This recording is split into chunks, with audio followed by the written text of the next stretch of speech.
యొక్క మరి యేసు మణిం గారి యొక్క సంతానమైన ముగ్గురు బిడ్డలు,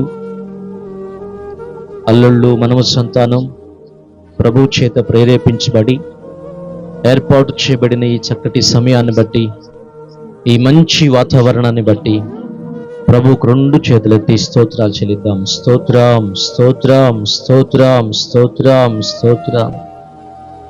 గొప్ప దేవానికే స్తోత్రాలు, గొప్ప కార్యములు చేయవాడానికే స్తోత్రాలు, అద్భుతాలు చేయవాడానికే స్తోత్రాలు, ఆశ్చర్య కార్యాలు చేయవాడానికే స్తోత్రాలు, బలవంతుడానికే స్తోత్రాలు. పరిశుద్ధాత్మ దేవుడా, మిమ్మల్ని ఆహ్వానిస్తున్నాం. మా మధ్యలోకి రండి ప్రభువా, మా మధ్యలోకి రండి. మీరు చేయదలసిన కార్యాన్ని రాత్రి నాలో మాలో సంపూర్ణంగా జరిగించండి. హల్లెలూయా, నీకే స్తోత్రం, స్తోత్రం, స్తోత్రం, స్తోత్రం.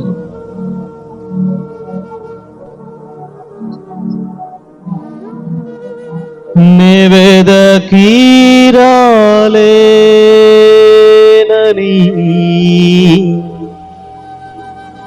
నా కోసం వచ్చావయ్యా, నా యేసయ్యా, నా యేసయ్యా.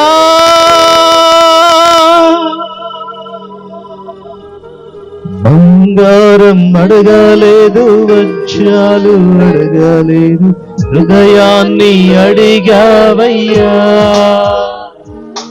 ఆస్తులను అడగలేదు, అంతస్తులు అడగలేదు, నా కోసం వచ్చావా. పాటల షీట్ లో ఉంటుంది నంబర్ పాట. బంగారం అడగలేదు, వజ్రాలు అడగలేదు, హృదయాన్ని అడిగావయ్యా. ఆస్తులను అడగలేదు, అంతస్తులు అడగలేదు, నా కోసం వచ్చా. నివేదకి రాలేనని నా కోసం వచ్చావయ్యా, నివేదకి రాలేనని నా కోసం వచ్చావయ్యా. నా యేసయ్యా, నా యేసయ్యా, నా యేసయ్యా, నా యేసయ్యా. దేవుడు మన కోసం భూలోకానికి వచ్చిన ఈ శుభ సందర్భమే ఈ క్రిస్మస్.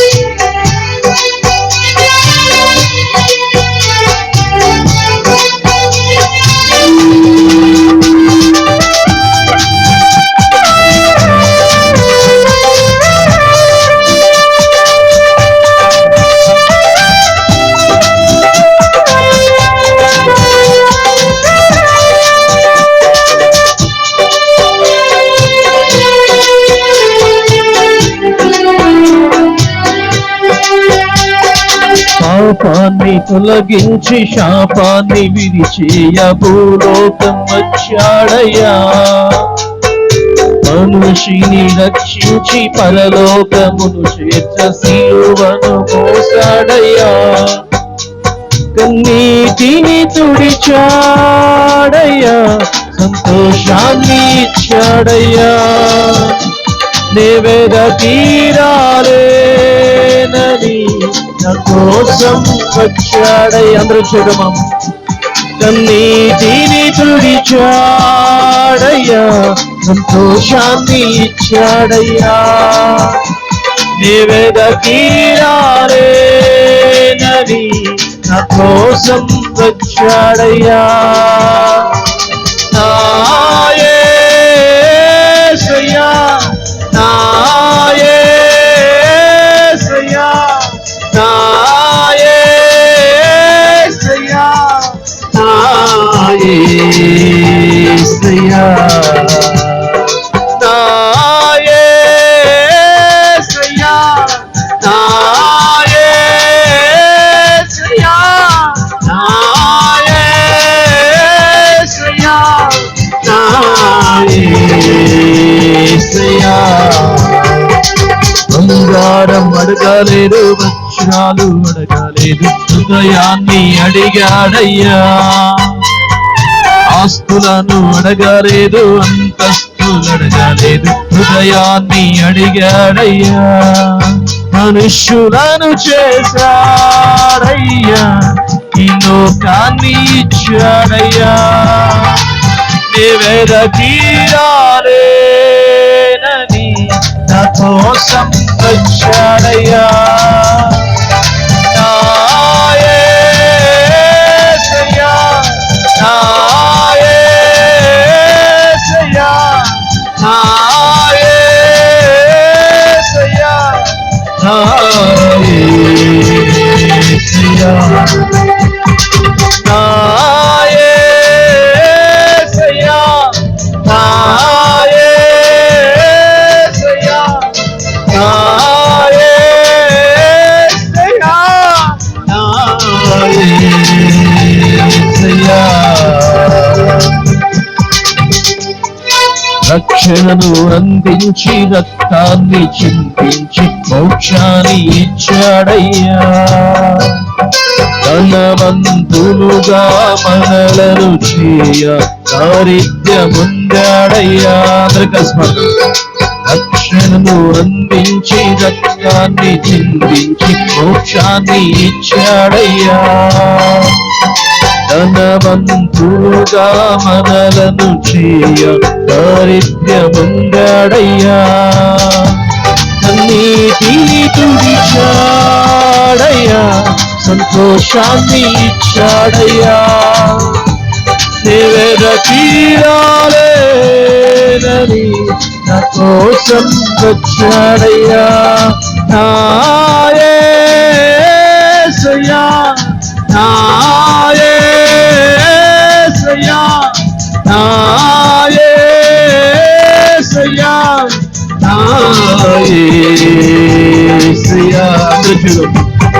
నా యేసయ్యా, నా ఏక స్వరముతో ఈ రాత్రి కాల సమయంలో ఆయన కృప మనందరి మీద నిలిచి ఉండేటట్లుగా నా యేసయ్యా, నా యేసయ్యా, నా యేసయ్యా, నా యేసయ్యా, నా యేసయ్యా. ఒకసారి రెండు చేతులు పైకి. ప్రభువా, మా కోసం నువ్వు దిగొచ్చినందుకు స్తోత్రాలు చెప్పు. మాకు ఇచ్చిన రక్షణకై స్తోత్రాలు, మీ ప్రేమకై స్తోత్రాలు, మీ అద్భుత కార్యాలకై స్తోత్రాలు, మీ కృపకై స్తోత్రాలు, మీ సన్నిధికై స్తోత్రాలు. యేసయ్యా మీకే స్తోత్రాలు. నీ మంచితనమంతటికై స్తోత్రం, స్తోత్రం, స్తోత్రం, స్తోత్రం, స్తోత్రం, స్తోత్రం, స్తోత్రం. నివేద తీరాలేనని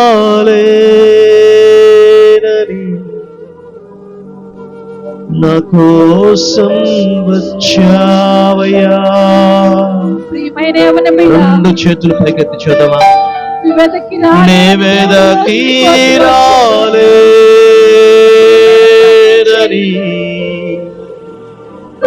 నా కోసం వచ్చావయ్యా. నా యేసయ్యా,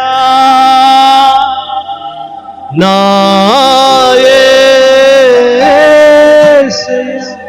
యేసయ్యా, యేసయ్యా, నా యేసయ్యా, నా యేసయ్యా,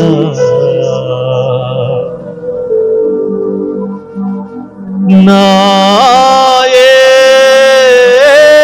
యేసయ్యా, నా యేసయ్యా, నా యేసయ్యా. హృదయంతరంగంలో నుంచి దేవా, నా కోసం ఈ లోకానికి వచ్చినందుకు, నన్ను ప్రేమించినందుకు, నాకు ఇచ్చిన ఈ రక్షణకై స్తోత్రాలు, నిత్య జీవానికై స్తోత్రాలు. Thank you Jesus. నీ ప్రేమంతటిని బట్టి స్తోత్రాలు, స్తోత్రాలు, స్తోత్రాలు, స్తోత్రాలు, స్తోత్రాలు.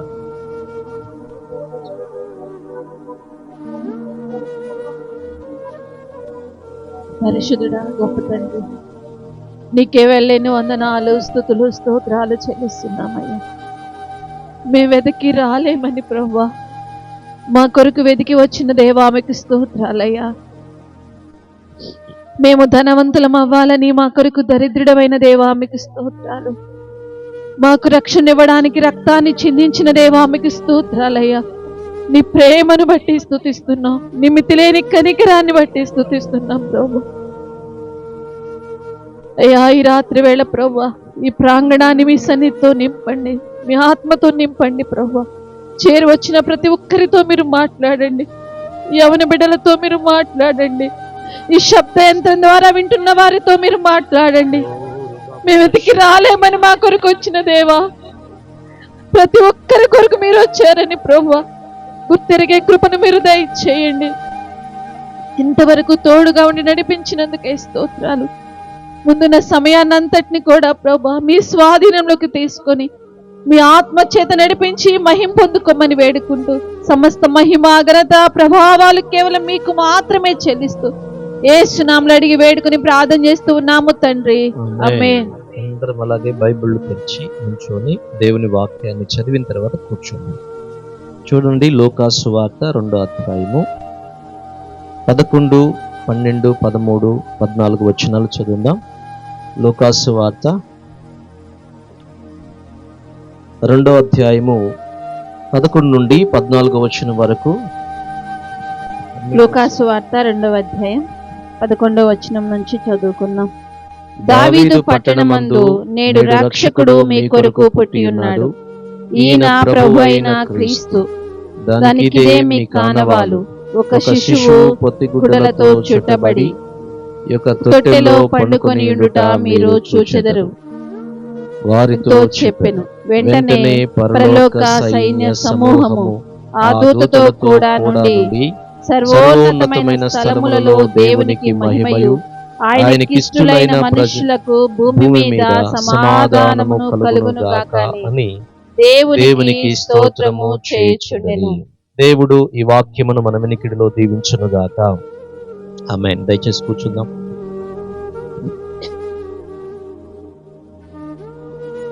చేరి కూడి వచ్చిన మీ అందరికీ ప్రభు పేరిట వందనాలు. దేవుడు మిమ్మల్ని దీవించును గాక. మరి ఈరోజు దేవుని వాక్యములో కాస్త ముందుకు వెళ్ళబోయే ముందుగా మరి ఈ కుటుంబాన్ని మనం ఎంతగానో ప్రభువును బట్టి అభినందించాల్సిన అవసరం ఉంది. కాబట్టి ఈ కుటుంబము చేసిన ఈ కార్యానికై పరలోకంలో ఖచ్చితంగా దేవుడు ప్రతిఫలం ఇచ్చును గాక. అందరం చేద్దాం ఆమేనని. దేవుడు వారిని, వారి కుటుంబాన్ని, వారి బిడ్డలను, వారి తరాలను దేవుడు దీవించును గాక. హల్లెలూయా. ఒక యవనస్తుడు, యవన బిడ్డలారు రండి, కూర్చోండి, మీకోసం సీట్లు ఉన్నాయి, రండి. ఒక యవనస్తుడు చాలా మంది, అంటే కుటుంబంలో చాలా మంది పిల్లలు ఉన్నారు. సుమారుగా 6 వరకు పిల్లలు ఉన్నారు. వాళ్ళలో చిన్నవాడు సరైన ఉద్యోగాన్ని సంపాదించలేకపోయాడు. ఒక చిన్న హోటల్ లాంటిది పెట్టుకొని బ్రతుకుతూ ఉన్నాడు. బ్రతుకుతూ ఉన్న ఆ సమయంలో ఒక రోజున ఏం జరిగిందంటే, ఒక రోజున అతడు బైక్ మీద ప్రయాణమై వెళుతున్నప్పుడు భయంకరమైన యాక్సిడెంట్ జరిగినప్పుడు అతని తలకాయలో ఉన్న బ్రెయిన్ డెడ్ అయిపోయింది. మిగిలిన అవయవాలన్నీ చక్కగా పనిచేస్తున్నాయి, బ్రెయిన్ వరకు ఏమైపోయింది, డెడ్ అయిపోయింది. అతన్ని హాస్పిటల్లో ట్రీట్మెంట్ ఇస్తున్న డాక్టర్కి చెప్తున్నాడు, అయ్యా మా ఓడు బ్రతకాలి, ఎంత డబ్బులు ఖర్చు అయినా పర్లేదు, మా ఓడు ఖచ్చితంగా బ్రతకాలని చెప్పేసి వాళ్ళందరూ మరి తన బిడ్డ కొరకు ప్రాధేయపడుతున్న పరిస్థితులు. అప్పుడు ఆ డాక్టర్ గారు ఒక మాట చెప్పాడు, అయ్యా పలానా వ్యక్తి యొక్క తండ్రి ఎవరు అనంటే, ఇదిగోనైనా ఈయన అనంటే ఆయన దగ్గరికి వెళ్ళారు.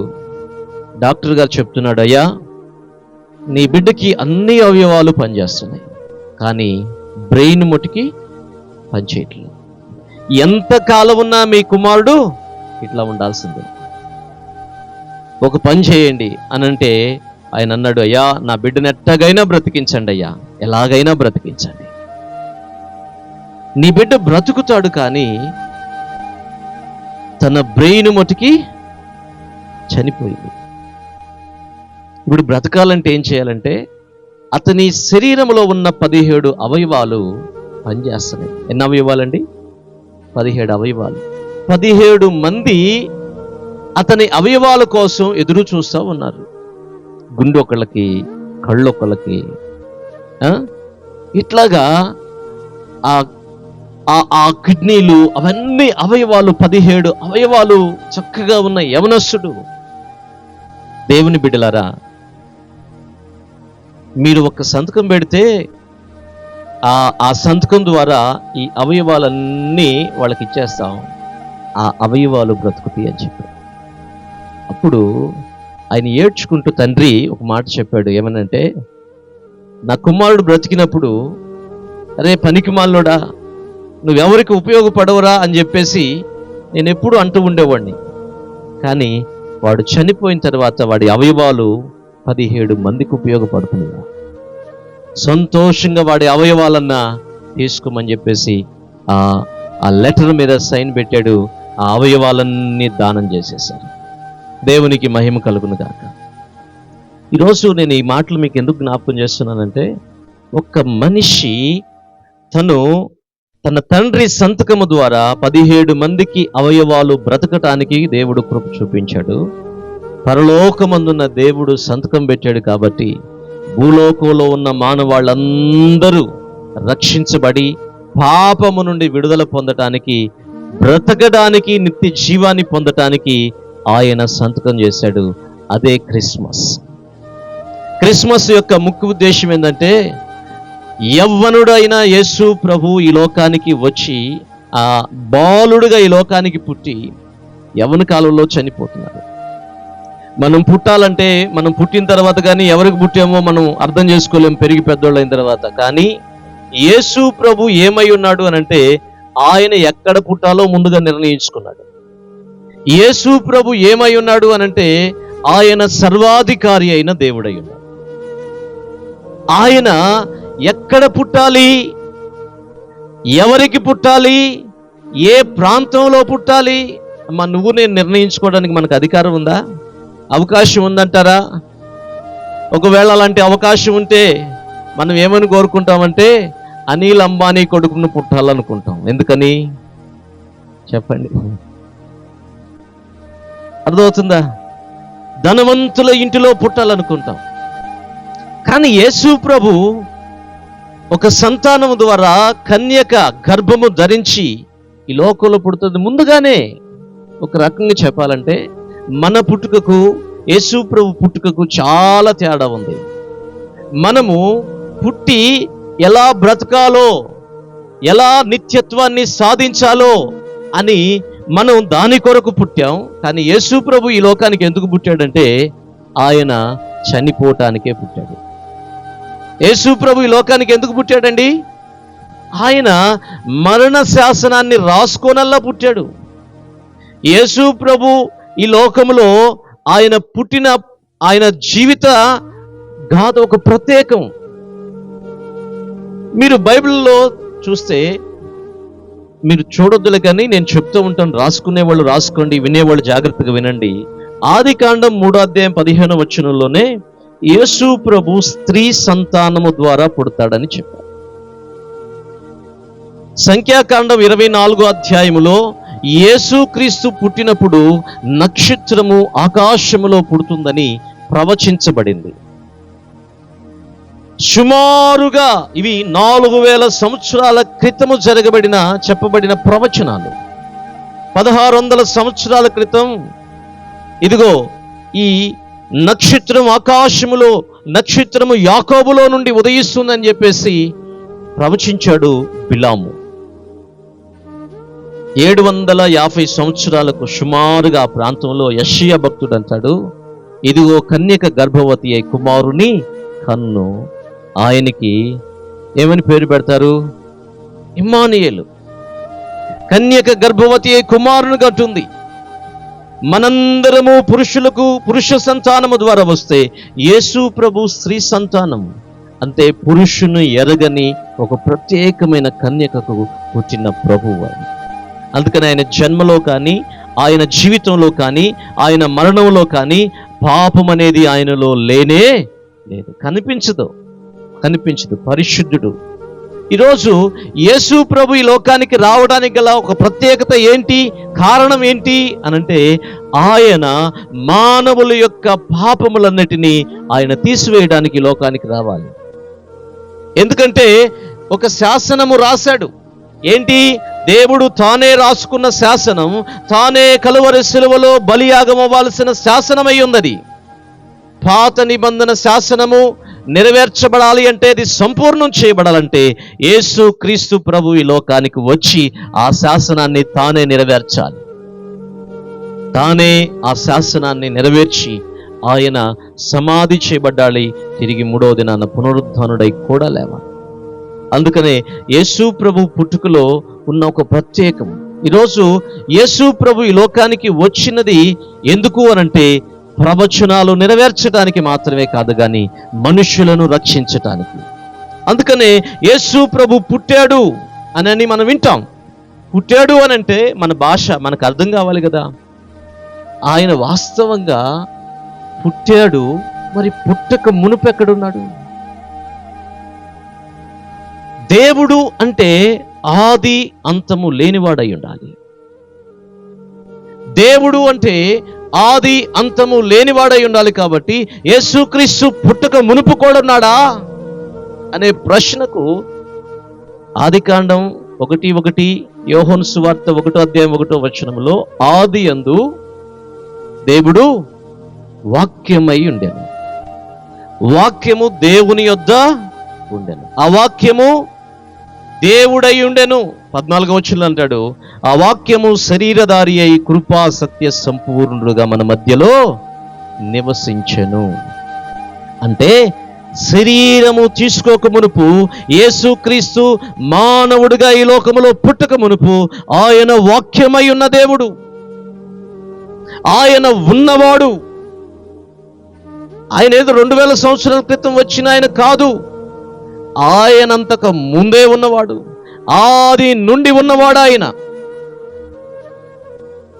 రోమపత్రిక 9:5 అంటాడు, యేసుక్రీస్తు ప్రభువు ఇదిగో ఇశ్రాయేలీయులలో పుట్టాడు శరీరాన్ని బట్టి.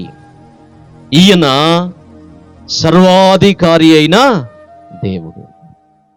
సర్వాధికారి అయిన ఈ దేవుడు ఎవరికి పుట్టాలో, ఎక్కడ పుట్టాలో, ఎప్పుడు పుట్టాలో, ఏ ప్రాంతంలో పుట్టాలో అది బెత్లెహేం అయి ఉందని ముందుగానే ఆయన నిర్ణయించుకొని పుట్టాడు. నీకు నాకు అది సాధ్యం కాదు, ఆయనకి మాత్రమే సాధ్యం. ఎందుకో తెలుసా? ఆయన సర్వాధికారి అయిన దేవుడు, ఆయన వాక్యమై ఉన్న దేవుడు. ఆయన మన కోసం ఈ లోకానికి రావడానికి శరీరాన్ని తీసుకున్నాడు. శరీరాన్ని తీసుకొని ఈ లోకానికి వచ్చాడు. యేసు ప్రభు ఈ లోకానికి రాక మునుపు వాక్యమై ఉన్న దేవుడుగా ఉన్నాడు. హల్లెలూయా. అమ్మ, అర్థమవుతుందా ఎలా ఉన్నాడు ఆయన?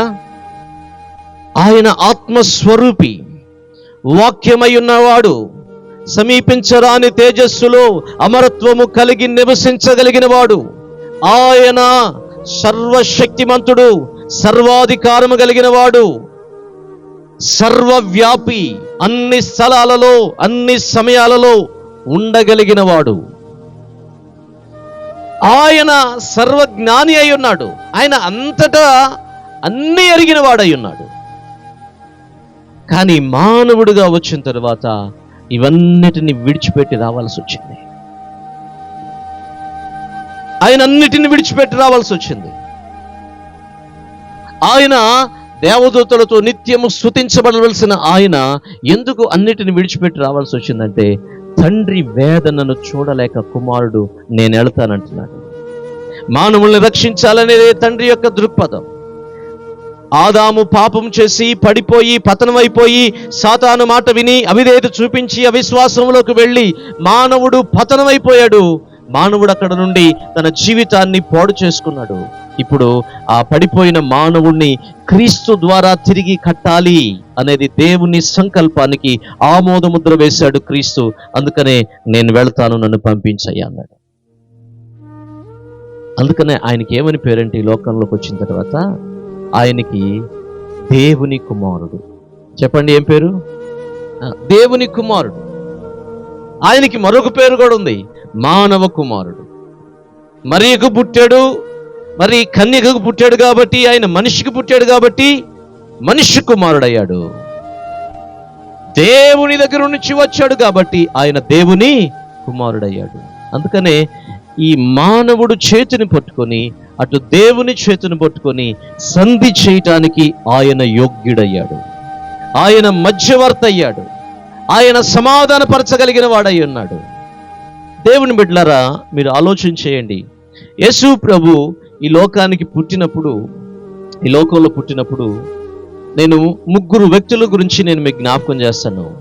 ఒకటి, యేసు ప్రభు ఈ లోకం పుట్టినప్పుడు మానవుల్లో ఆయనను ఆరాధించిన వారు ఉన్నారు. మొదటి గ్రూప్ ఎవరు చెప్పండి? ఆరాధించేవారు. చెప్పండి ఎవరు? రెండో గ్రూప్ ఎవరు అంటే అందించిన వారు, క్రీస్తుని లోకానికి అందించిన వారు. మూడో వాళ్ళు ఎవరు అంటే ఆయన అవమానించిన వారు. ఇప్పుడు ఇక్కడున్న మనం అందరిలో ఈ మూడిట్లో ఏదో గ్రూపుకు చెందిన వాళ్ళమై ఉంటాం. చెప్పండి ఎవరు అనంటే, ఒకటి ఆయనను ఈ లోకానికి అందించే వాళ్ళంగా ఉండాలి, రెండవది ఆరాధించే వాళ్ళంగా ఉండాలి, మూడవది ఆయనని అవమానపరిచే ఆ గ్రూపులోనైనా ఉండాలి. ఎందుకనంటే యేసు ప్రభువు పుట్టినప్పుడే ఆయనను అందించిన వారిలో ఎవరున్నారు చెప్పండి? మరియా, యోసేపు. మీరు ఒకసారి ఆలోచన చేయండి. ఇశ్రాయేలు దేశంలో వాళ్ళకున్న ఒక పద్ధతి, వారికి ఉన్న కల్చర్ ఏంటంటే 7-8 సంవత్సరాలప్పుడే ఎవరితో వివాహం జరగాలో నిర్ణయించబడుతుంది. ఆమె పెరిగి పెద్ద మనిషి అయిన తర్వాత అతనితో ఏం జరుగుతుందంటే ఏం చేస్తారు? ప్రదానము చేస్తారు. ప్రదానము చేసిన సంవత్సరము తర్వాత, మనకైతే అన్ని 3 వరుసగా జరిగిపోతాయి. ఏంటి? నిర్ణయం, తర్వాత ప్రదానం, తర్వాత పెళ్ళి. 3 వెంటనే జరిగిపోతాయి. కానీ ఇశ్రాయేలీలు అలా జరగవు. ఇశ్రాయేలీలు ఎలా జరుగుతుంది అని అంటే, చిన్నప్పుడే వాళ్ళు 7-8 సంవత్సరాల వయసులోనే వారికి వివాహం నిశ్చయించబడుతుంది. 14-15 సంవత్సరాలు వచ్చిన తర్వాత ఆమె పెద్దదైన తర్వాత ఏం చేస్తారు అనంటే అతనితో ప్రదానం చేస్తారు. మరొక సంవత్సరం ఆగిన తర్వాత వివాహం చేస్తారు. ఈ ఇద్దరు ఈ సంవత్సరం కాలం పాటు పరిశుద్ధతను కాపాడుకోవాలి. కుటుంబం కొరకు వాళ్ళ యొక్క ఒక నిష్టలో జీవించాలనేది వాళ్ళ యొక్క పద్ధతి, వాళ్ళ యొక్క ఆచారం. ఈ టైంలో పుట్టాడు యేసు ప్రభు. ప్రదానం చేయబడిన తరువాత ఆమె గర్భము ధరించబడింది. వివాహము కాకమునిపే యేసు ప్రభును భూమి మీదకి తీసుకుని వచ్చింది. అలా తీసుకురావాలంటే మోషే ధర్మశాస్త్రం ప్రకారం పెళ్ళి కాకుండా పిల్లోని కానీ ఎవరైనా పిల్లని కానీ కంటే ధర్మశాస్త్రం ఏం చెప్తుందో తెలుసు? రాళ్లతో కొట్టి చంపాలి. ఇప్పుడు ఈ లోకానికి అందించాలంటే ఏముండాలి చెప్పండి?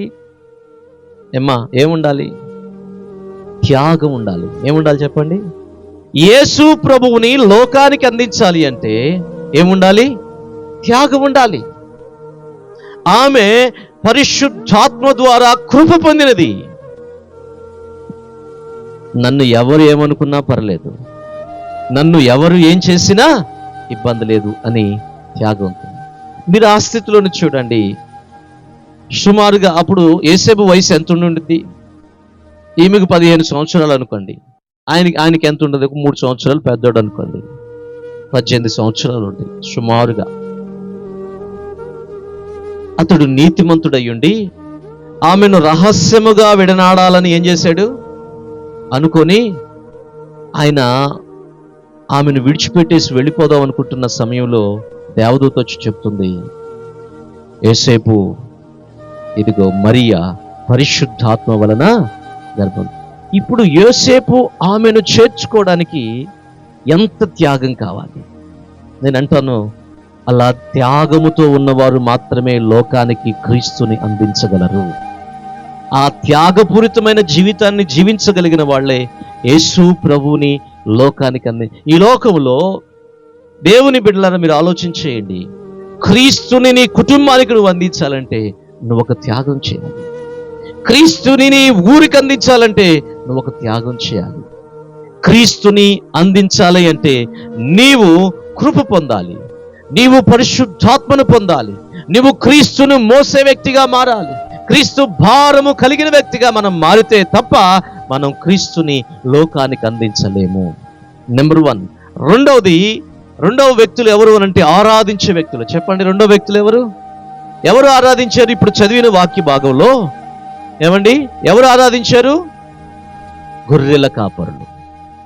గొర్రెల కాపరులు అంటే వాళ్ళు చాలా పేదవాళ్ళు. వాస్తవంగా ఒక రకం చెప్పాలంటే చదువు లేదు వాళ్ళకి, అట్టడుగున ఉన్నవారు అని చెప్పొచ్చు.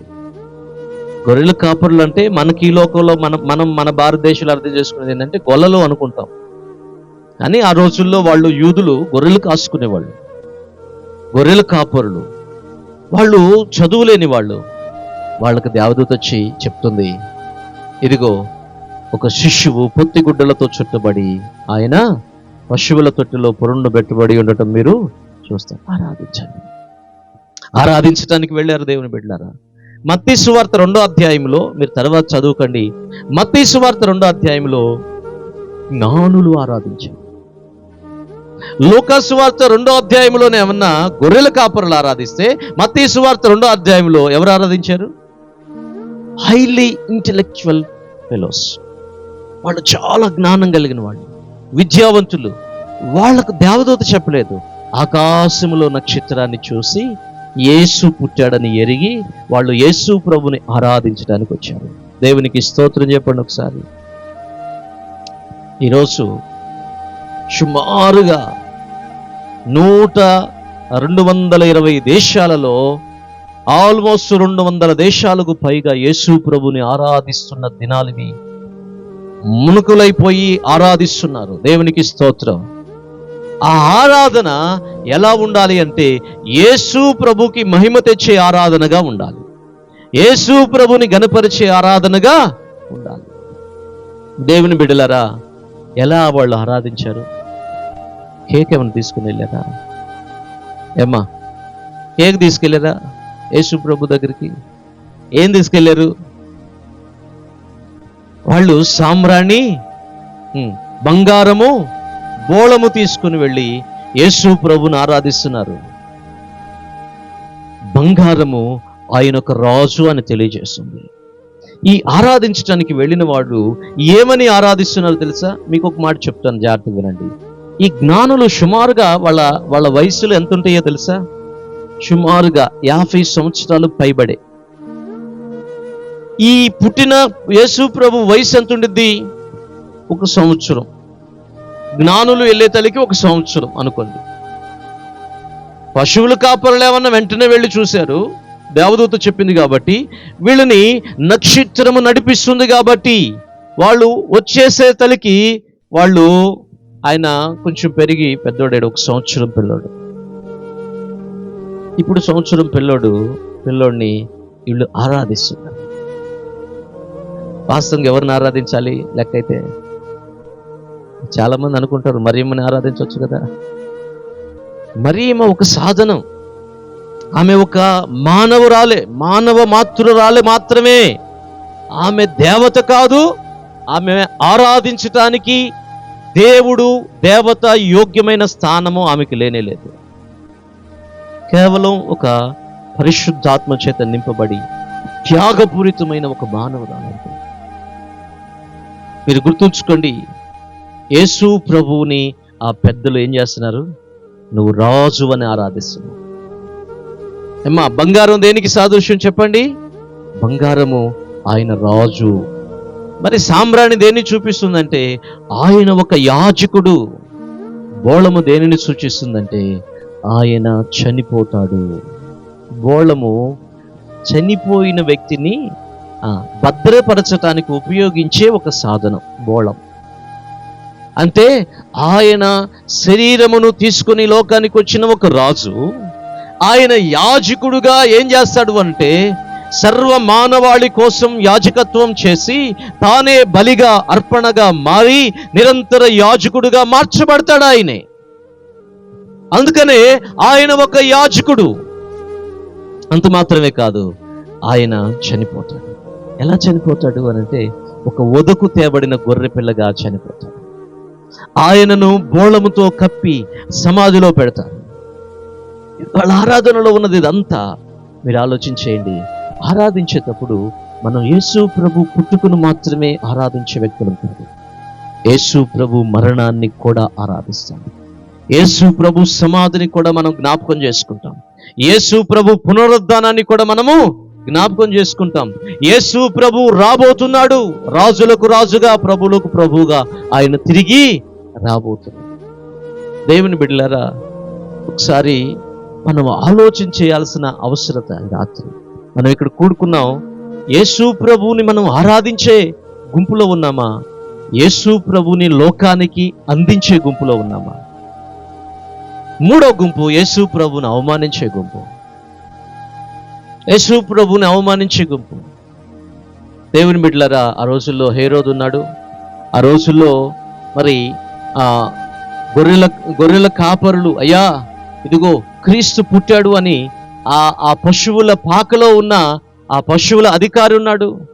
వాళ్ళందరూ యేసు ప్రభువుని ఏం చేస్తున్నారు? అవమానించారు. మతాధిపతులు యేసు ప్రభువుని అవమానించారు. ఆ రోజు యేసు ప్రభువు మీద బురద చల్లేవాళ్ళు ఆ రోజుల్లో ఉన్నారు, నేటికి కూడా ఉన్నారు. కానీ వాస్తవికతను గుర్తించాలని ప్రభు పేరిట మనం చేస్తున్నాం. ఆయన పరిశుద్ధుడై ఉన్నాడు. ఒక రోజున ఆయన రాబోతున్నాడు. ప్రతి నేత్రం ఆయన చూడబోతుంది. ప్రతి మోకాలు ఆయన నామాన్ని వంగబోతుంది. అవమానపరిచిన వాళ్ళందరూ సిగ్గుపడాల్సిన దినం ఒక రోజు ఉంటుంది. ఈ ఆరాధించలే లిస్టులో నువ్వు ఉన్న, ప్రభువుని లోకానికి అందించే గ్రూపులో నువ్వు ఉన్న, ఈ రెండు గ్రూపుల్లో నువ్వు ఉంటే సేఫ్. ఒకవేళ ఆ గ్రూపు కాకుండా నువ్వు అవమానించే గ్రూపులో ఉంటే ఆ గ్రూపు వాళ్ళకి దేవుడు తీర్పు తీర్చిపోతున్నాడు. వీళ్ళకేమన్నా బహుమానాలు ఇచ్చి తీర్పు తీర్చిపోతున్నాడు, వాళ్ళకేమన్నా ఆ అవమానాన్ని బట్టి వాళ్ళు తీర్పు పొందబోతున్నారు. యేసు ప్రభుని చంపాలని చూశాడు హేరోదు. దేవుని బిడ్డలారా, హేరోదు లక్షణాలు కనుక మీరు జ్ఞాపకం చేసుకుంటే, హేరోదుకి 10 మంది భార్యలు, 12 మంది కొడుకులు.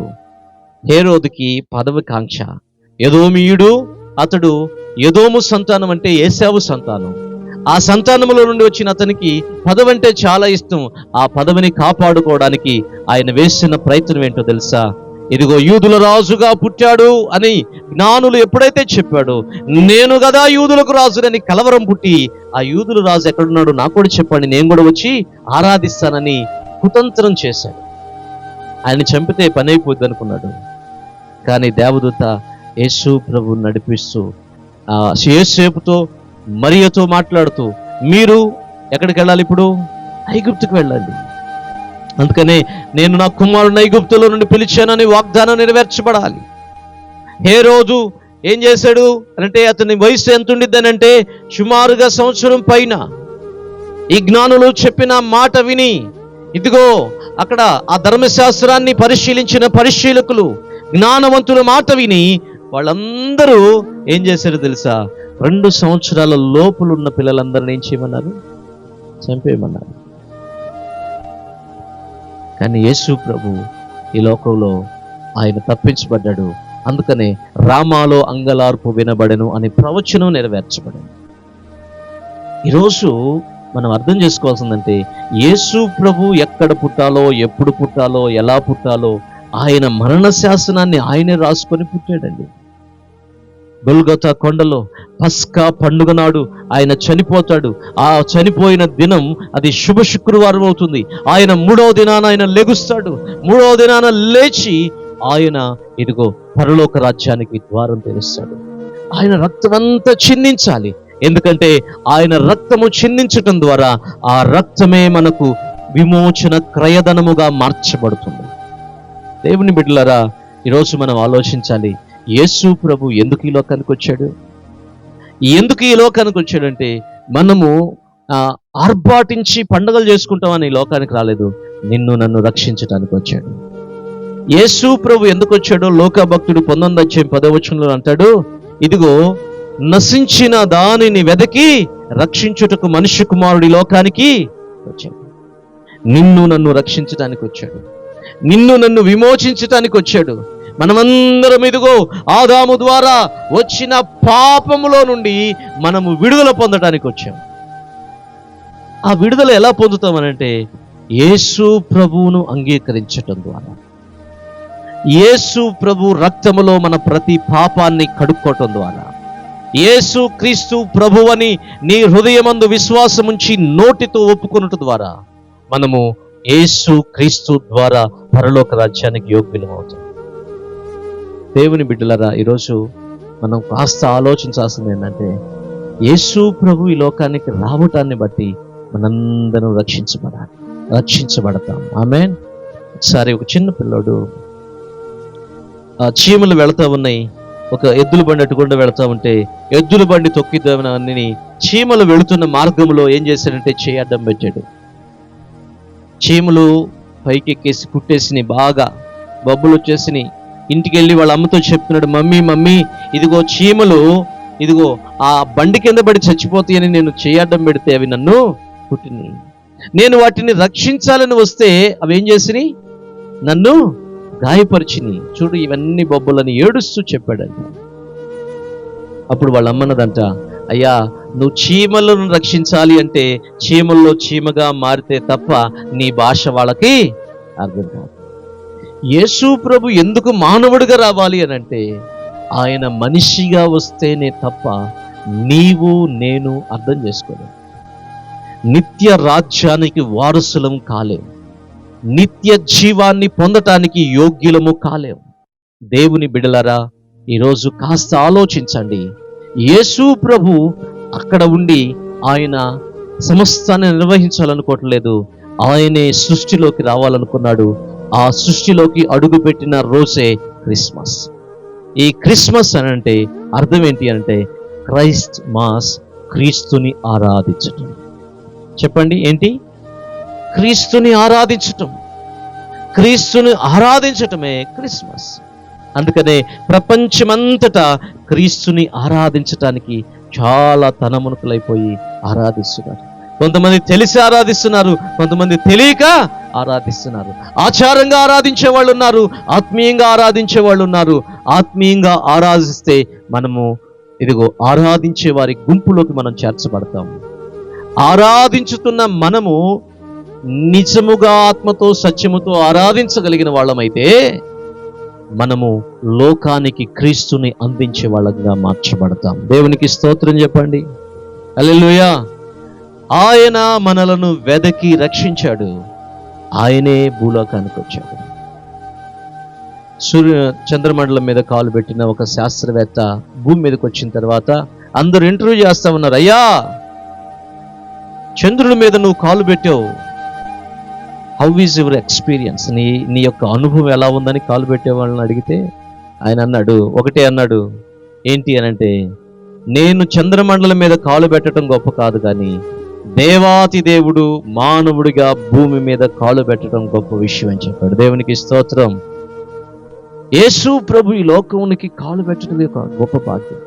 ఈరోజు మన మీదకి దేవుని ఉగ్రత రాకపోవటానికి గల కారణం ఏంటో తెలుసా? యేసు ప్రభు ఈ భూమి మీదే రక్తం కార్చాడు, యేసు ప్రభు ఈ భూమి మీదే చనిపోయాడు, యేసు ప్రభు ఈ భూమి మీదే ఇదిగో విమోచన క్రయధనముగా ఆయన రక్తాన్ని వెలగా చెల్లించాడు. అందుకనే ఉగ్రత నుండి మనం తప్పించబడుతున్నాం. ఒక రోజున సంఘము ఎత్తబడిందంటే ఆయన ఉగ్రత ప్రారంభించబడింది. దేవుని బిడ్డలారా, యేసు ప్రభు నిన్ను నన్ను రక్షించడానికి వచ్చాడు, నిన్ను నన్ను విమోచించడానికి వచ్చాడు, నీ కోసం నా కోసం ప్రాణం పెట్టడానికి వచ్చాడు, నిన్ను నన్ను నిత్య రాజ్యానికి తీసుకుని వెళ్ళడానికి వచ్చాడు. ఆయన వచ్చింది మనల్ని ఏదో మనం క్రిస్మస్లు చేసుకుంటామని కాదు, కానీ ఆయన వచ్చిన పర్పస్ ఏంటో తెలుసా? చనిపోవటానికి వచ్చాడు, చనిపోయాడు, సమాధి చేయబడ్డాడు, 3వ దినాన లేచాడు, ఆరోహణమై వెళ్ళాడు. ఇప్పుడు మనం మొదటి పుట్టినరోజును చేసుకుని మొదటి వచ్చిన ఆ సందర్భాన్ని మాత్రమే జ్ఞాపకం చేసుకుంటే మనంత బుద్ధిహీనులు మరొకళ్ళు ఏమో. ఇంకొక రాకడ కూడా ఉంది, చెప్పండి ఏ రాకడ? యేసు ప్రభు మొదటి రాకడను గురించే మనం ఆలోచించకూడదు. యేసు ప్రభు 2వ రాకడ రాబోతుంది. యేసు ప్రభు 2వ రాకడలో నేను ఒక ప్రశ్న అడుగుతాను, చెప్పండి. మొదటి రాకడలో యేసు ప్రభు ఎవరెవరి కోసం వచ్చాడు? అందరి కోసం వచ్చాడు. 2వ రాకడలో యేసు ప్రభు ఎవరి కోసం వస్తున్నాడో తెలుసా? అందరి కోసం రావట్లేదు. చెప్పండి, ఎవరి కోసం రాబోతున్నాడు? ఆయన ప్రజల కోసం రాబోతున్నాడు. ఆయన యందు విశ్వాసం ఉంచిన వారి కోసం రాబోతున్నాడు. ఆయన యందు విశ్వాసం ఉంచి నమ్మి మారుమనసు పొంది బాప్తిసం తీసుకొని పరిశుద్ధాత్మను పొంది సంఘ సహవాసములో చేర్చబడిన వారి కోసం ఆయన తిరిగి రాబోతున్నాడు. దయచేసి అందుకనే ఆయన వారంగా మనం మార్చబడితే ఆయన వచ్చినప్పుడు మనం కూడా ఎత్తబడతాం. ఆయన ఈ లోకానికి రావటానికి గల కారణం అది. ఆయన మొదటిగా ఒక శిశువుగా వచ్చాడు. ఆయన ఒక గొర్రె పిల్లగా మన కోసం బలియాగం అయ్యాడు.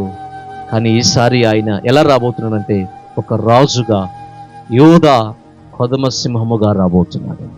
ఆమేన్, హల్లెలూయా.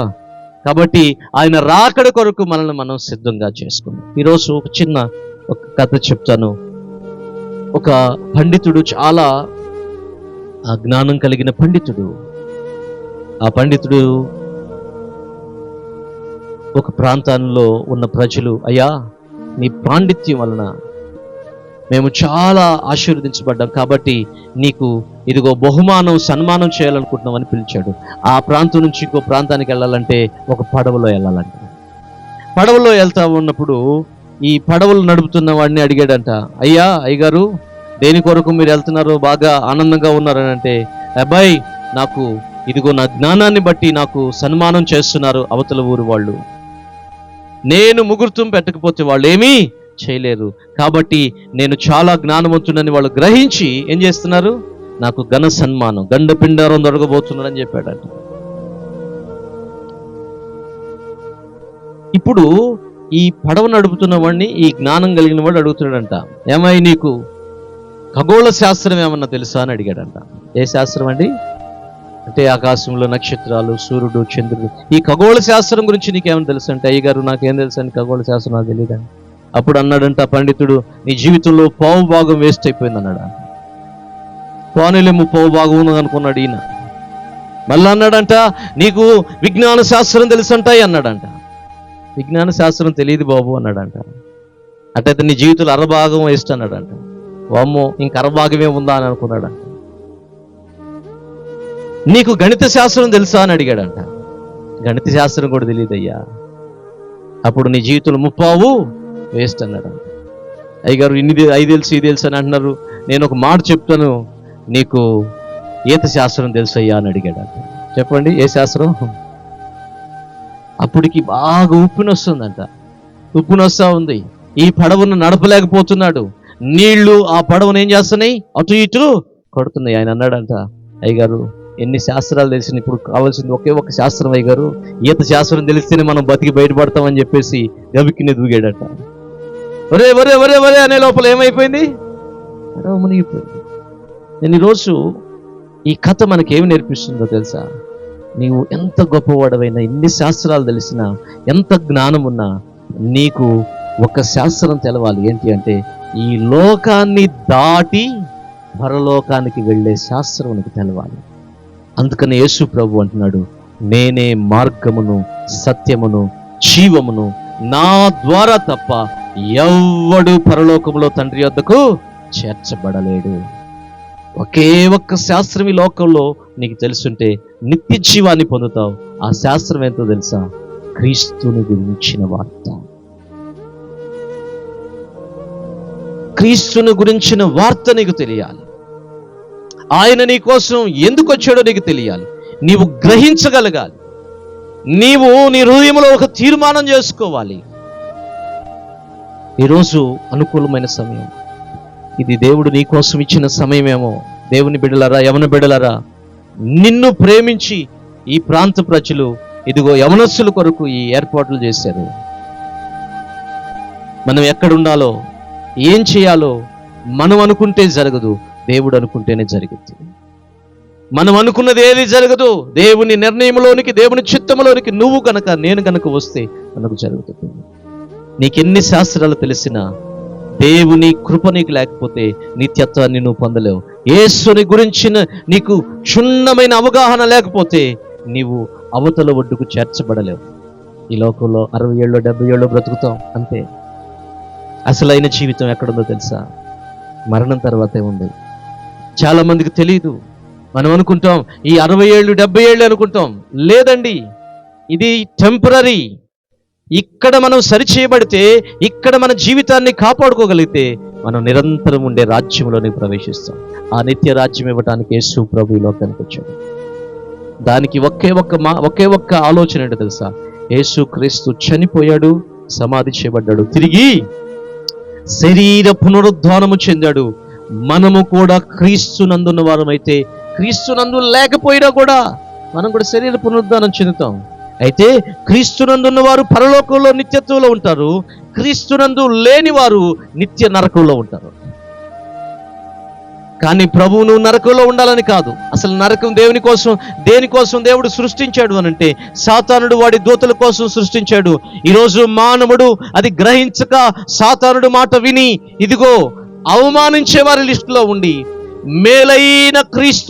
మేలైన క్రీస్తు రక్తాన్ని, క్రీస్తు బలియాగాన్ని తిరస్కరించి పాడైపోయి పతనమైపోయి నరకానికి వెళ్ళిపోతున్న వాళ్ళు చాలా మంది ఉన్నారు. వాళ్ళను గురించే దేవుడు ఈరోజు మాట్లాడుతున్నాడు. నీ కోసమే యేసు ప్రభు ఈ లోకానికి వచ్చాడు. నిన్ను ప్రేమించే యేసయ్య ఈ లోకంలోకి వచ్చి ప్రాణం పెట్టాడు. లోకమును దేవుడు ఎంతో ప్రేమించాడు. వాళ్ళల్లో నీవు కూడా ఉన్నందుకు నువ్వు నిజంగా ధన్యుడు అని గ్రహించాలి. ఈరోజు నీకు ఆ గ్రహింపు ఉంటే చాలు, నువ్వు ఆరాధించగలుగుతావు. ఈరోజు నువ్వు త్యాగం చేయాల్సిన అవసరం లేదు, కానీ నీవు ఆయన్ను అంగీకరిస్తే చాలు, నా జీవితాలు నిత్యత్వంలో ఉండబోతున్నాయి. దేవునికి మహిమ కలుగును గాక. అందరూ లేచి నిలబడదామా? ఒక చిన్న తీర్మానం చేసుకుందామా? నీవు గ్రహించగలిగితే దేవుని చిత్తాన్ని చేయగలుగుతావు. దేవుని బిడ్డలారా, పరిశుద్ధతను కాపాడుకున్న మరియా, యోసేపులు ఇదిగో త్యాగముతో లోకానికి అందించే గ్రూపులోను ఉంటున్నావా? లేకపోతే విశ్వాసముతో ఆరాధించటానికి వెళ్ళిన ఆరాధన గుంపులో నీవు ఉంటున్నావా? మూడోది, క్రీస్తుని అవమానించే వారిగా ఉంటున్నావా? నీకున్న జ్ఞానంతో నువ్వు దేవునికి దూరం అయిపోవద్దు. దేవుని బిడ్డ, దేవుడు నిన్ను ప్రేమిస్తున్నాడు. సత్యము నీకు తెలియాలని, నువ్వు గ్రహించాలని దేవుడు ఆశపడుతున్నాడు. అందుకనే ఈ కూడిక. యవన బిడ్డా, యవనస్తుడా, తమ్ముడా, ప్రియమైన చెల్లి, సహోదరుడా, దేవుడు నిన్ను ప్రేమిస్తున్నాడు. యేసు ప్రభు ఒక దేశానికి చెందినవాడు కాదు. యేసు ప్రభు ఒక ప్రాంతానికి చెందినవాడు కాదు. ఇవన్నీ మన అపోహలు. యేసు ప్రభు సర్వలోకానికి చెందినవాడు.